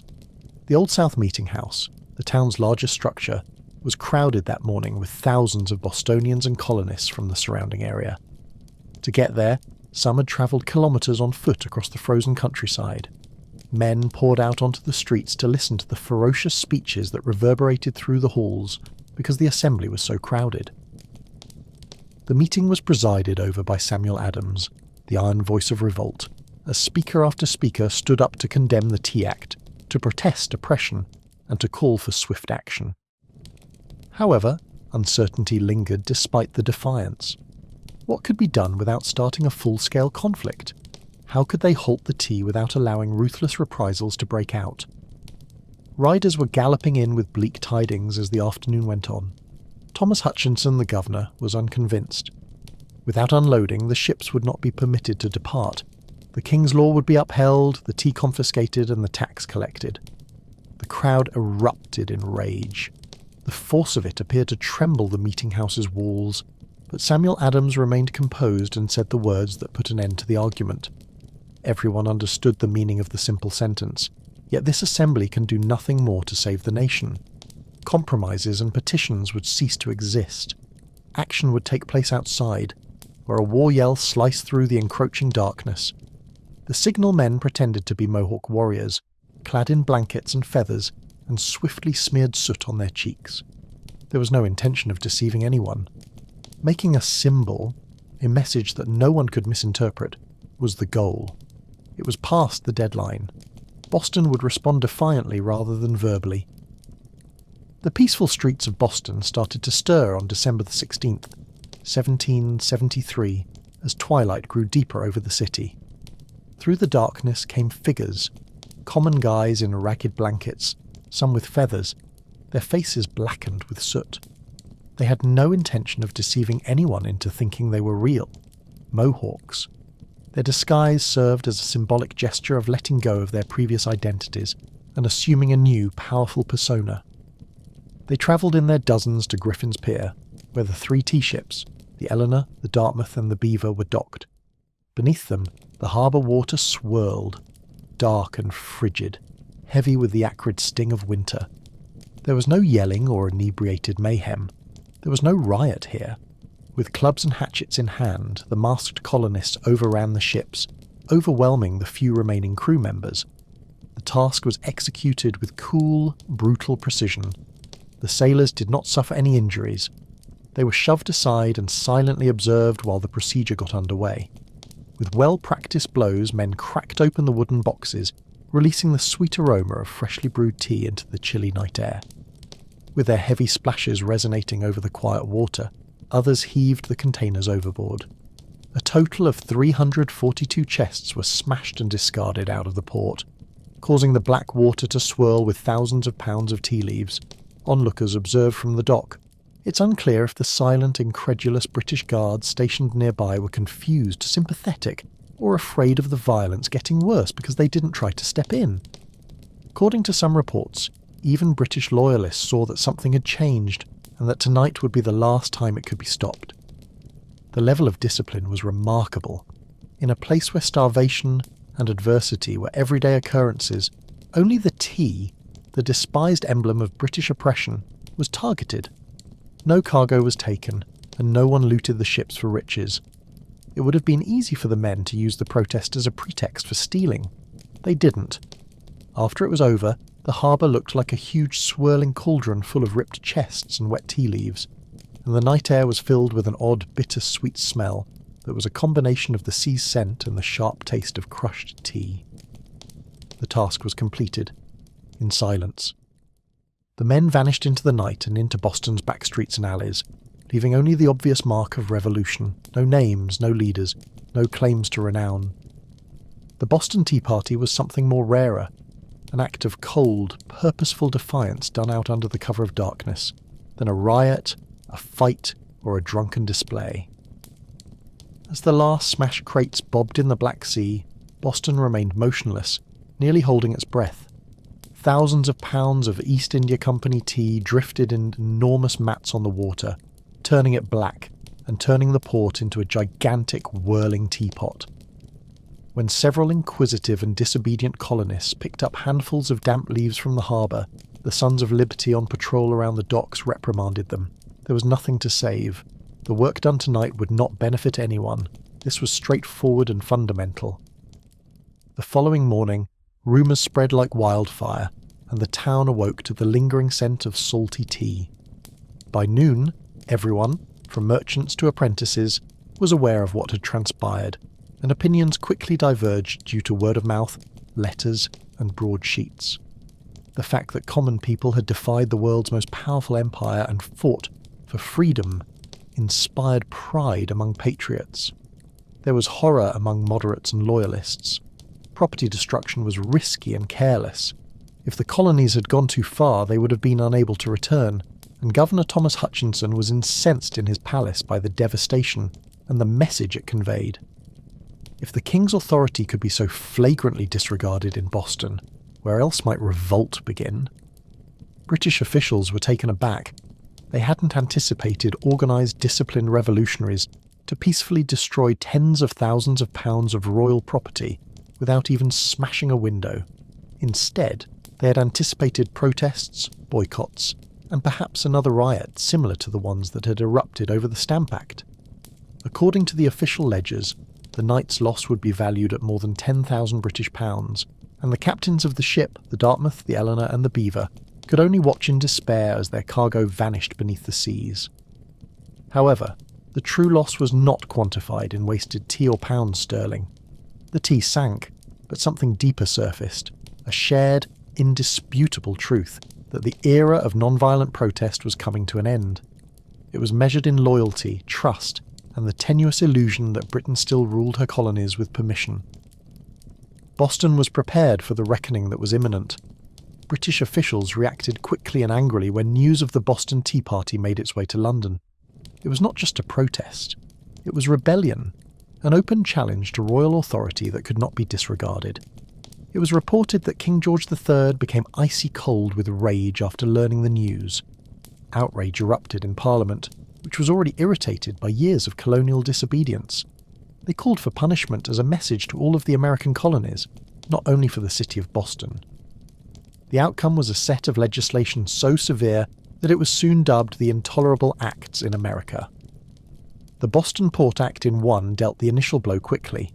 In a cruel move, Parliament mandated that Boston's busy harbour, which was the city's main source of income, be closed until the damaged tea was reimbursed and peace was restored. Ships were unable to enter or exit. Supplies dried up and trade disappeared.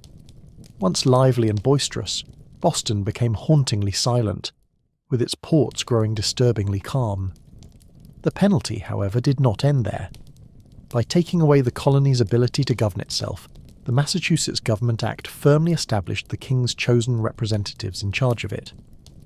British soldiers were stationed all over Boston, living among the very people they were supposed to subdue, to ensure the colonies knew that force was an option. The Administration of Justice Act also permitted royal officials accused of crimes to be tried back in Britain, sending a strong message that British authorities were untouchable. The message was unambiguous. Insurrection would be put down. The Crown would no longer allow liberty as a luxury. However, the heavy hand of Parliament had an unexpected consequence. It infuriated the neighbouring colonies rather than intimidating them into submission. America was deeply moved by the news of Boston's suffering, its port being closed and its citizens going hungry under martial control. Letters of encouragement, promises of togetherness, and covert meetings started to bring the formerly divided colonies closer together as wagon loads of food and supplies flowed into Boston from nearby colonies. What had started out as a Massachusetts issue was quickly spreading to the entire country. Britain had planned to set an example for them by punishing Boston. Rather, they used Boston as a symbol and a call to action for resistance. Once smouldering in isolated areas, the flames of revolution now spread from colony to colony and were impossible to put out. Outrage became something even more hazardous for Britain as a result of Boston's punishment, which sent shockwaves across the 13 colonies and far beyond the rocky beaches of Massachusetts. Unity. The colonies had been arguing and competing like distant cousins for years, divided by geography, religion, and trade rivalries. However, when Parliament closed Boston's harbour, Massachusetts lost its ability to rule itself. People all around the continent responded quickly after realising that if it could happen to Boston, it could happen to anyone from Virginia to Pennsylvania, South Carolina to New Hampshire. Wagons loaded with food supplies and notes of support were sent by colonists to Boston's suffering citizens. Anger was in the air during town gatherings. The news that Boston was no longer alone in the war was disseminated by newspaper printers day and night. Everyone had it. As a result, something extraordinary occurred in September 1774. Philadelphia hosted the first meeting of the Continental Congress, for the first time. Once only regional leaders, men like George Washington, Patrick Henry, John Adams, and Samuel Adams suddenly stood together as architects of a movement that was becoming more and more significant every day, as representatives from 12 of the 13 colonies convened under one roof to debate a concerted response. Officially at least, their objective was not yet complete independence. Beneath the courteous arguments and well-crafted petitions, a deeper understanding was beginning to take hold. Most still hoped for reconciliation, a return to the previous relationship of mutual respect under the British monarch. At the Congress, the colonies could no longer afford to stand apart. They consented to a broad boycott of British products. In taverns and meeting houses across the continent, they vowed to support one another in the face of additional British aggression, and made it clear that any attack on one colony would be viewed as an attack on all. Common people started using phrases like unity, resistance, and liberty that had previously only been spoken in private. By bringing the hammer down on Boston, Britain hoped to put an end to rebellion. Rather, it had united the colonies into something far more perilous. A people who, in spite of their differences, were starting to regard themselves as Americans rather than dispersed provinces. No longer were the winds of revolution only stirring. Britain couldn't stop the storm from building, but it was too late when the tea went down in Boston Harbour that night. Crates weren't the only items damaged. It was the false belief that the American colonies could continue to be obedient subjects indefinitely. No king, army, or far-off parliament could ever extinguish the flame that the Boston Tea Party ignited in the months that followed. Fire spread throughout the colonies. Protests, boycotts, and courteous petitions turned into outright opposition. The town militias started drilling in the open. Boston became a symbol of sacrifice, with its storehouses full of ammunition and shot men who, after toasting King George III in pubs, now spoke of revolt beneath the same roofs. Unbowed but battered, the colonies slid out of Britain's grasp the more it attempted to tighten its hold. Every ship that passed Boston's shuttered, quiet harbour served as a subtle reminder that American resistance had defeated tyranny. The intolerable acts were passed by Parliament with the intention of scaring the other colonies into submission by using Boston as an example. Rather, they had established a martyr city, a rallying cry that let colonists from Georgia to New Hampshire grasp how interconnected their fates were. Tea was no longer a factor in resistance. It was about freedom, identity, and survival. When British forces arrived in the villages of Lexington and Concord outside of Boston in the spring of 1775 to seize colonial weapons, they discovered armed farmers and regular people prepared to defend their rights with musket fire. The first bullets fired during the American Revolution were directly linked back to the time when individuals threw a fortune's worth of tea into the harbour because they were motivated by principle rather than profit. The Boston Tea Party demonstrated to the world that banners and trumpets are not always used to herald revolution. Sometimes it begins subtly, with a tiny group of resolute individuals standing in the cold and choosing to be defiant rather than afraid. The colonists weren't merely fending off attackers when they dumped the tea. The road ahead would be bloody cruel and unpredictable, but they were rejecting an empire, and that night in Boston Harbour made it plain that the American colonies were no longer obedient subjects. They were something fresh and perilous. Before the magnificent pyramids of Giza, before Mesopotamian towns hummed with life, before Stonehenge loomed against the sky, they were revolutionaries, and they were only beginning. In the arid valleys of coastal Peru, Corral was tucked away. Nearly 5,000 years ago, Corral rose in peaceful splendour before fading into near-total oblivion, lost to history and engulfed by sands. The world was unaware of its existence for centuries. At first appearance, the super valley, where Corral previously flourished, appears to be a strange location for civilization to flourish. The terrain is arid and desolate. The river was merely a slender silver ribbon that wound its way through dust and boulders. It appeared hostile to most, a place where life had left it, but it was in the midst of this emptiness that one of the first major cities in human history began to take shape. Corral was a planned metropolis spanning more than 150 acres, with pyramids, plazas, residential areas, and ceremonial places. It was not only a collection of haphazard huts or a makeshift trading post. Centuries before the Egyptians started building their own pyramids, this complex culture had scale, purpose, and vision. Without the use of a wheel, written language, or metal tools, the Carroll people were able to construct enormous structures out of stone and earth, using only their own creativity, teamwork, and the unadulterated strength of their will. However, the presence of corrals was kept a secret for thousands of years, even when travellers happened upon the odd worn mounds that were strewn over the valley. They thought they were just hills formed by the winds of the desert, or natural structures. Nobody knew that one of the world's earliest cities, which predated even the civilizations that history books had declared to be the first, lay beneath the sand. The truth wasn't discovered until the late 20th century by archaeologists under Ruth Shady's direction. They discovered something that would change the history of the Americas and make everyone reevaluate their preconceived notions about the origins of civilization.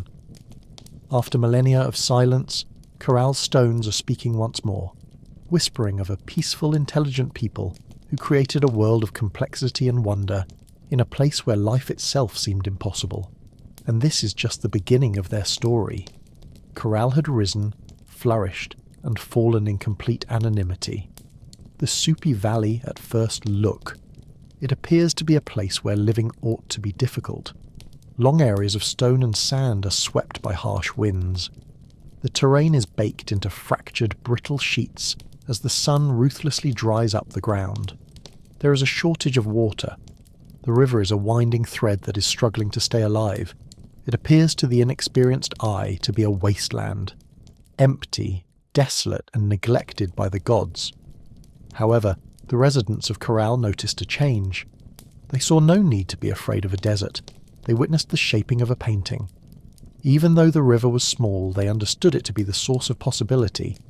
Thus, by perseverance, creativity, and sheer willpower, they transformed this harsh environment into a flourishing hub of culture and life. Agriculture was their first triumph. Where others saw sand and dust, they saw green shoots of promise, cotton beans, squash, guava, and sweet potatoes. They also learned to control the river's seasonal floods by creating basic yet effective irrigation systems that diverted water across the valley floor. Cotton in particular became their treasure. Growing crops was only one aspect of their ability. They also forged relationships with coastal towns and fueled trade with them by spinning it into fabrics and fishing nets. The residents of Corral were aware that maintaining equilibrium was necessary for desert survival. Instead of working against nature, they worked with it. In order to survive the intense heat and the infrequent harsh rains that periodically swept over the valley, they constructed their houses and plazas out of stone and earth. With the accuracy of expert astronomers, They planned their harvests by studying the stars and seasons. Trade turned into the corral's arteries and veins. Up and down the coast, the economy flowed with cotton, dried fish, fruits, and handcrafted crafts. Corral got rare stones from the Andes, bright Pacific shells, and ideas from far-off peoples in return for unusual items. They weren't alone. In a place where it appeared impossible to survive, they were together, and through creativity, community, and intelligence, Corral flourished. They did not use force to take over the desert. Together, they developed a society that was more than merely utilitarian by learning its rhythms and appreciating its strength. It was remarkable. Against the odds, the pyramids of Corral, which sprang out of the desert like ancient guardians, defied all we believed to be true about early American society. Corral grew into a beacon of civilization that was only starting to rise. These weren't little rudimentary constructions made by uncivilized people. They were large, purposeful architectural creations made by a people with ambition, organization, and vision. The Pyramid Maya, the biggest of the corrals, was a massive edifice that served as the city's focal point. Constructed from stone mud and woven reed sacks loaded with boulders, it was more than 450 feet long and about 60 feet above the desert bottom, an engineering achievement comparable to the early wonders of the ancient world. In addition to withstanding the severe weather, the pyramid was built to survive the devastating earthquakes that periodically shook the area. For almost 5,000 years it stood mute against the elements and the passage of time. However, unlike Egypt's enormous burial structures, the pyramids of Corral had a distinct function and were not tombs. With temples and gathering places atop their summits that were reachable by wide, graceful staircases, they served as hubs of ceremony, authority, and public life. In the past, ceremonies were performed under the boundless Peruvian sky, and fires were lit on top of these structures. Large, circular, sunken plazas appeared at the base of the pyramids, beckoning thousands of people to congregate for political gatherings, religious events, and public festivities. Around the pyramids, smaller residential complexes branched out, perhaps housing priests, administrators, artisans, and farmers. The very layout of the Corral cityscape reflected a culture that valued community and order, a people who were closely connected to one another and to the universe. For the people of Corral, the pyramids themselves appear to have been purposefully positioned to coincide with sunrises, solstices, and the cycles of the stars. Walking amid the worn stones today is nearly difficult without experiencing a weird sense of awe. Architecture was not just practical, it was also spiritual, mathematical, and cosmic. These constructions rose with symmetry, scale, and astounding accuracy, while being built without the use of metal tools, wheels, or beasts of burden. Neither conflict nor vanity drove the construction of the Great Pyramids of Corral. They still whisper across the sands, conveying a story that will never be forgotten. They were constructed to bridge the gap between earth and sky, community and cosmos, mankind and eternity. There is something radically unusual about the remains of Corral that distinguishes it from so many other ancient civilizations. Beneath its sands, no weaponry have been discovered. Its plazas are not surrounded by defensive walls, and there are no mass graves that suggest brutal conquest or internal conflict. Corral was a civilization founded on peace, in contrast to the kingdoms that arose and perished through conflict. This is an unexpected discovery. This was a society that thrived on collaboration, trade, and common beliefs rather than conflict. The people of Corral appear to have focused their energies on construction, astronomy, music, and community life rather than armies or strongholds. Their pyramids and plazas were not symbols of triumph against foes. They served as hubs for government, worship, and festivity. Trade was the key to Corral's success, since this was a society that preferred to congregate rather than to subjugate, to bargain rather than to kill. Coastal villages sold fishing nets made from cotton cultivated along the rich riverbanks. In exchange, Corral received rare tropical fruits from far-off valleys, beautiful shells from the Pacific, priceless stones from the highlands, and dried fish, a vital source of protein, as well as unique items from far-off regions. Corral flourished as a cultural and commercial centre in the heart of this vast network of trade, which united the area and bound disparate villages into a harmonious web of mutual benefit. social concord was preserved in large part by religious and ceremonial life. The sunken plazas and other public areas of the city probably functioned as platforms for ceremonies that brought the populace together around common spiritual ideas. These events were packed with music played on drums crafted from deer hides and flutes carved from condor bones, which created soundscapes that reverberated over the desert and connected people's lives to something bigger. Additionally, leadership seemed to depend more on civic organisation and spiritual authority than military might. In an ancient society that was so frequently characterised by strife, the city's leaders must have managed intricate trade arrangements, seasonal agricultural cycles, and large construction projects without leaving behind the terrible wounds of battle. One notable example is Corral, which serves as a reminder that civilization does not have to emerge from the ashes of the vanquished. Instead, the silent strength of cooperation, imagination and trust can be used to build it. The stone at Corral still appeared to throb with the echoes of a world that had long since passed. It was more than a city of commerce and structures. Music and ritual were interwoven with the very pulse of Corral culture, and the city was a hive of song, ceremony and spiritual rhythm. When archaeologists painstakingly dug through the dry sands, they discovered a wealth of ancient instruments, including miniature drums stretched with animal hides, whistles made from deer antlers, and flutes made from the bones of condors and pelicans. These relics weren't just toys. Carefully constructed, they were tuned to particular notes intended to transmit sound throughout the city's expansive plazas. Music was the soul's language in a world without written language. As hundreds gathered beneath the dying light, picture the low hum of drums rising at sunset, flutes keening like the desert wind, feet stamping on the sunken plazas, and fires crackling atop the pyramid platforms. Priests would pray to the gods of the river, the earth and the stars while wearing elaborately woven clothes. Corral was a symphony in those times, not just a city. The Corral's design itself implies that ritual life was central to it. The great plazas were more than just open areas. The sunken circular courts functioned as ancient amphitheatres, directing sight and sound toward the rituals carried out at their centres. Above them all, pyramids loomed, not as tombs, but as holy mountains created by humans that connected the earth to the heavens. They were stages for communal ceremonies, carefully planned to bring people together. The seasons, planting and harvest cycles, and star movements were probably all signalled by rituals. Music was more than just amusement. It served as a bridge between people, nature and the divine, and the known and the unknown. There were no bloodthirsty rituals, frightful gods of war, or terrible murals. The spiritual realm of Corral appears to have been one of reverence, festivity and harmony. Carol was more than just a place of music, trade and ritual.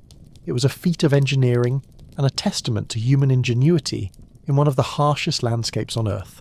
Without metal tools, the wheel or draft animals, the people of Corral shaped the world. Even now, when the desert wind whistles through the ruins, you can almost hear the faint strains of ancient music, the forgotten songs of a people who found beauty, meaning and connection in the middle of the harsh, endless sands. A stone and earth metropolis that has survived for almost 5,000 years. Their accomplishments were astounding. Huge pyramids emerged from the desert floor. They were built using huge stones that were transported over the arid valley, rather than tiny, brittle bricks. Workers used reed bags, clever baskets made from the very plants that grew along the riverbanks and sturdy enough to carry huge loads to carry pebbles. They carefully built, layer by layer, filled the interiors with debris and stacking stones to create constructions that could endure the wrath of nature as well as the passage of time. They had a thorough understanding of nature. Even though Corral is located in an area that frequently experiences strong earthquakes, their plazas and pyramids have mostly survived. How? By using flexible building methods, layered fills, wide foundations and rounded angles, builders were able to create earthquake-resistant architecture that allowed their monuments to absorb and disperse seismic energy. It was engineering derived from a deep understanding of the Earth itself, not from textbooks. Another unspoken victory was water management. The residents of Corral created intricate irrigation systems in spite of their desert location. Canals and channels meticulously directed river water to their fields, enabling crops to thrive even in dry seasons. There was no water waste. Every drop counted. The corral's arrangement demonstrated excellent urban planning. Significant features matched important astronomical positions, indicating a thorough comprehension of the solar cycles. With their exact geometry, the subterranean plazas served as more than just meeting spots. They served as tools for monitoring the heavens, which helped astronomers and priests forecast the seasons that were essential for survival. The city's organisation mentioned a compound as well. In order to balance community life with sacred spaces, society, residential zones, administrative regions and ceremonial centres were all placed harmoniously. They constructed for generations, not just for the present. Today's engineers are reminded that brilliance is not just determined by technology, as they marvel at the resilience of corrals. Understanding the powers of nature and working with the earth rather than against it can sometimes yield the greatest insight. Corral stones have withstood earthquakes, hurricanes, and the passage of time. They serve as a silent reminder of a society that carved its aspirations into the arid landscape. In the desert sands, the city of Corral thrived for centuries as a centre of trade, music, peace, and architectural skill before being silently, nearly imperceptibly, abandoned. There are no mass graves or broken monuments to indicate a sudden calamity, no fires to commemorate its collapse, and no evidence of conquest to scar its walls. Corral just faded instead. Time stopped its drums and flutes, its plazas emptied, and its pyramids abandoned to the dunes. For what reason did they depart? That question still haunts the Super Valley like a ghost. According to several academics, environmental change was the decisive factor. There is evidence that corrals may have been rendered disabled by an extended period of drought. The fields would have wilted if it weren't for the river's life-giving waters. Trade networks that relied on excess grain and cotton would have failed. It's possible that the careful equilibrium the corral had maintained with its hostile surroundings has now tipped over beyond saving. Other theories suggest that trade routes are changing. Influence may have decreased as nearby cultures expanded and new power centres arose inland and along the coast. Maybe their supply of cotton, seafood and produce was insufficient to maintain their position as a major metropolis. The vitality of commerce gradually evaporated. Others mutter about internal decay. In the absence of written documentation, we can only speculate about political conflicts, religious turmoil, or plain old fatigue. Even peaceful civilizations can break apart after decades of development when survival becomes questionable. Regardless of the reason, the departure appears to have been gradual rather than abrupt. Families probably left one by one in search of fresh starts, stronger rivers, and more fertile valleys. After running across corral plazas, children grew up narrating stories about a lost metropolis that would someday become legends. Human-made structures were reclaimed by the desert, flutes were buried beneath shifting dunes, and winds swept fine sand across stone temples. A field of quiet, dormant mounds replaced what had once been a bustling, thriving civilization. As archaeologists meticulously unearth its stones, the question, how does a city so advanced, so beautifully crafted, simply vanish, remains unanswered after Corral's nearly 4,000-year hiding beneath the sands. For millennia, it lay forgotten, buried beneath the silent sands of the Super Valley. Perhaps the fact is that even the most enlightened and peaceful civilizations are merely delicate threads woven into the fabric of time, forever susceptible to the invisible forces of change. Unaware that beneath their feet lie the remnants of a civilization older than the Egyptian pyramids, travellers passed the odd spherical hills that speckled the area. They saw these as merely wind and time-sculpted mounds, natural phenomena. Curiosity and a growing conviction that these hills might store mysteries no one had yet discovered drove Peruvian archaeologist Ruth Shady to lead a team into the Soup Valley in the 1990s, marking the first time the world would hear Corral's voice again. Layer by layer, the sand was scraped away, revealing what would rewrite the history of human civilization in the Americas. It revealed a metropolis much older than anyone could have ever guessed, complete with pyramids, subterranean plazas, majestic stairs, and walls of meticulously cut stone. The unbelievable was confirmed by radiocarbon dating. Corral was at than 4,600 years old and flourished during the same period as the first Egyptian and Mesopotamian civilizations. The founder was shaken by the discovery. archaeological nations prior to Corral led scholars to conclude that the vast empires of the Old World eclipsed the development of civilization in the Americas. Everything changed with Corral. Long before the Incas or the Maya rose to power, Ruth Shady and her team discovered not only stone and rubble, but also the remains of life, musical instruments, fishing nets, textiles, quipu, ancient knot records, and even offerings made to the gods. This demonstrated that the Americas had independently produced monumental architecture, complex urban life, and social organization. Every relic narrated the tale of a people who had developed a society with foresight, wisdom, and extraordinary inventiveness. Corrals. Rediscovery was more than just a scholarly achievement. It was a rebirth. The civilization that had lain dormant under the desert for thousands of years was now exposed once again, its plazas kissed by the same winds that had previously carried children's laughter and flute sounds. Although the sands had effectively concealed Corral, the stones persevered in waiting for someone to notice, hear, and remember it. Today, Corral is acknowledged as a UNESCO World Heritage Site, a delicate and invaluable link to humanity's early aspirations of construction, belonging, and believing. As a silent giant, Carol serves as a reminder that civilization has much deeper roots than we previously thought. The ancient stones that redefine our perception of humanity's journey are spoken among its pyramids and plazas. They tell a tale of harmony, innovation, and optimism rather than conquest and bloodshed. The people of Corral were creating something remarkable long before the imposing empires of Greece, Rome, or even Egypt. They did not use a wheel to raise pyramids. Without any written records, they plotted the stars. In a period frequently characterized by violence, Corral presents an alternative picture of what civilization can be. A community that valued connection over conquest, knowledge over dominion, and a thriving economy based on trade, music, ritual, and engineering, all without leaving the country scarred by battle. It serves as a reminder that complexity does not necessitate conflict, and that greatness is determined by how a community unites to construct, create, and dream, rather than by the number of soldiers that march across a battlefield. Carroll's influence extends much beyond the Soup Valley's arid landscape. It questions long-held beliefs that civilization originated in a single place, and that the Old World was the birthplace of massive building and urban life. You can practically hear it today as you walk among corrals and weathered ruins. The pulse of drums, the low hum of flutes, the murmur of traders bargaining in the plazas, the laughter of children racing through stone alleys under a sky of endless stars.